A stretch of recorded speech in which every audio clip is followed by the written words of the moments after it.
ചേട്ടാ ഈ കുറിഞ്ഞിപ്പോൾ ആ വെള്ളമട്ടയ്ക്കാണോ? ഇതിലെ കയറി നടന്നു പോകണല്ലേ?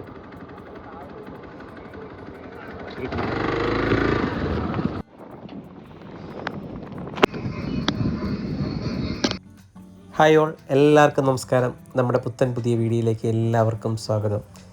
പരുന്തുംപാറയിൽ വിരിഞ്ഞ വെട്ടുക്കുരിഞ്ഞ് കാണാനാണ് നമ്മൾ ഇത്തവണ പോകുന്നത്. രാവിലെ നമ്മൾ ചങ്ങനാശ്ശേരിയിൽ നിന്ന് ഇറങ്ങുമ്പോൾ നല്ല മഴയുള്ള കാലാവസ്ഥയായിരുന്നു. ചങ്ങനാശ്ശേരിയിൽ നിന്ന് ഏകദേശം 87 കിലോമീറ്ററോളമാണ് പരുന്തുംപാറയിലേക്കുള്ള ദൂരം. ചങ്ങനാശ്ശേരി, കറുകച്ചാല്, കാഞ്ഞിരപ്പള്ളി, മുണ്ടക്കയം, കുട്ടിക്കാനം വഴി പരുന്തുംപാറ. കുട്ടിക്കാനം കയറി തുടങ്ങിയപ്പോൾ തൊട്ടേ കനത്ത മൂടൽമഞ്ഞാണ്. ഈ മഴയുള്ളതാണ് നമുക്ക് ഈ മൂടൽമഞ്ഞ് കിട്ടുന്നത്. മൂടൽമഞ്ഞിൽ കൂടെ വണ്ടി ഓടിക്കുന്ന ഒരു പ്രത്യേക അനുഭവമാണ്. പോകുന്ന വഴിയിലെല്ലാം ചെറിയ വെള്ളച്ചാട്ടങ്ങൾ രൂപപ്പെട്ടിട്ടുണ്ട്. അതിനു ചുറ്റും പൂക്കൾ വിരിഞ്ഞ് നിൽക്കുന്നൊരു മനോഹരമായ കാഴ്ചയാണ്.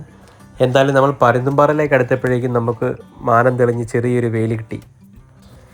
പരുന്തുംപാറയിൽ ഇതിനു മുന്നേ വന്നിട്ടുണ്ടെങ്കിലും ഈ മേട്ടുക്കുറിഞ്ഞ് പൂത്ത് നിൽക്കുന്ന എവിടെയാണെന്ന് നമുക്കറിയില്ലായിരുന്നു. നമ്മൾ പരുന്തുംപാറയ്ക്കൂടെ കുറച്ച് കറങ്ങി.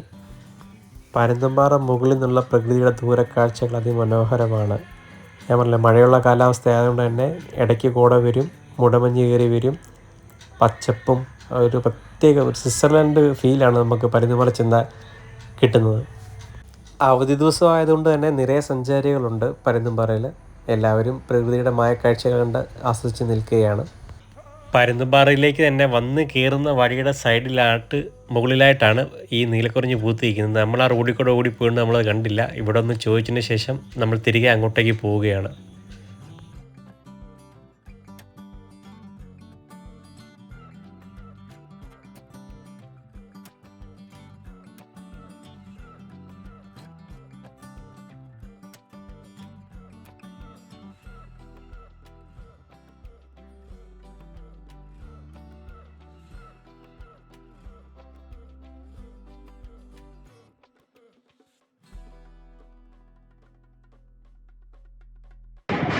പൂവാണ്, അങ്ങോട്ട് പോകണം. കുറിഞ്ഞിപ്പൂ അപ്പ തള്ളപ്പൻ.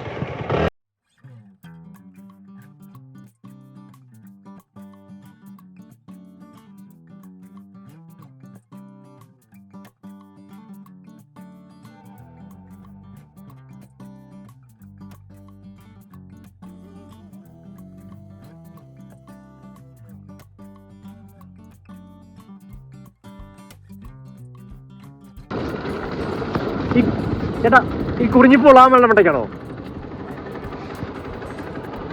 ഇതിലെ കയറി നടന്നു പോകണല്ലേ?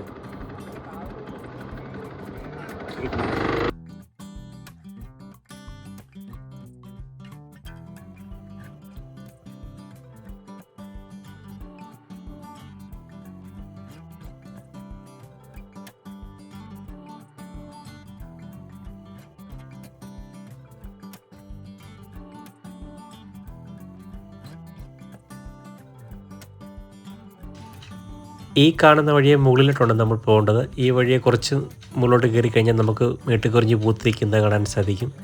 റോഡിൽ കൂടെ ബൈക്ക് ഓടിച്ചു പോയാൽ നമ്മുടെ ശ്രദ്ധയിൽപ്പെടില്ല. പരുന്തുംപാറയിൽ മാത്രമല്ല, കാൽവരിമുണ്ടിലും മേട്ടുക്കുറിഞ്ഞി ധാരാളം പൂത്ത് നിൽപ്പുണ്ട്. കുത്തനെയുള്ള കയറ്റമാണ്. സൂക്ഷിച്ച് നടന്നില്ലെങ്കിൽ തെന്നി വീഴാനുള്ള സാധ്യതയുണ്ട്.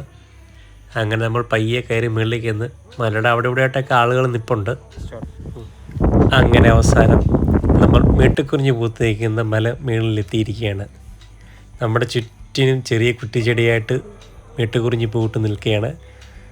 വളരെ മനോഹരമായ കാഴ്ചയാണ്. ഇപ്പോൾ ഇച്ചിരി പൂവ് കുറഞ്ഞിട്ടുണ്ട്. ഇത് പൂർണ്ണമായി പൂത്ത് നിൽക്കുമ്പോഴാണ് കാണാൻ അതിൻ്റെ ഭംഗി മുഴുവൻ വരിക.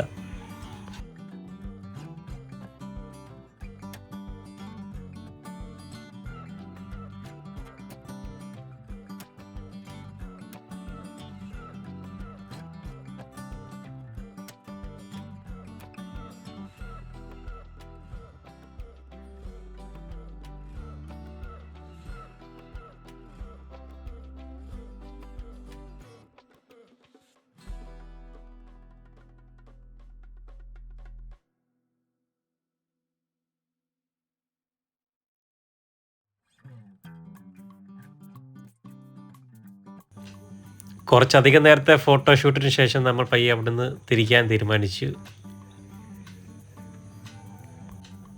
ഇനി അടുത്ത കുറിഞ്ഞിക്കാലം എത്തണം ഇങ്ങനൊരു കാഴ്ച നമുക്കിവിടെ കാണണമെങ്കിൽ. നമ്മൾ തിരികെ പരുന്തുംപാറയിലേക്ക് വന്നപ്പോൾ എടുത്ത കാഴ്ചകളാണ് ഈ കാണുന്നത്.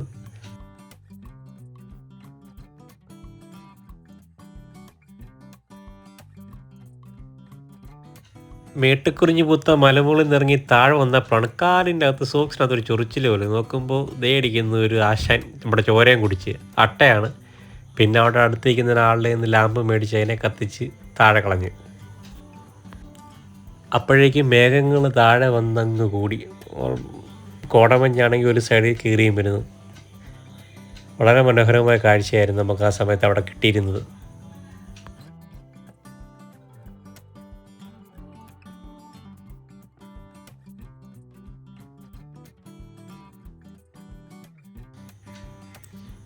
ഈ നടന്നു പോകുന്ന വഴിയുടെ സൈഡിലുള്ള ഈ കാണുന്ന പാറയ്ക്ക് ഒരു പരുന്തിൻ്റെ രൂപമാണ്. അങ്ങനെയാണ് ഇതിന് പരുന്തുംപാറ എന്നുള്ള പേര് വന്നത്. നമ്മുടെ കൊച്ചു വീഡിയോ ഇവിടെ അവസാനിക്കുകയാണ്. ഇഷ്ടപ്പെട്ടാൽ സബ്സ്ക്രൈബ് ചെയ്യുക, ലൈക്ക് ചെയ്യുക, കമൻറ്റ് ചെയ്യുക, ഷെയർ ചെയ്യുക. താങ്ക്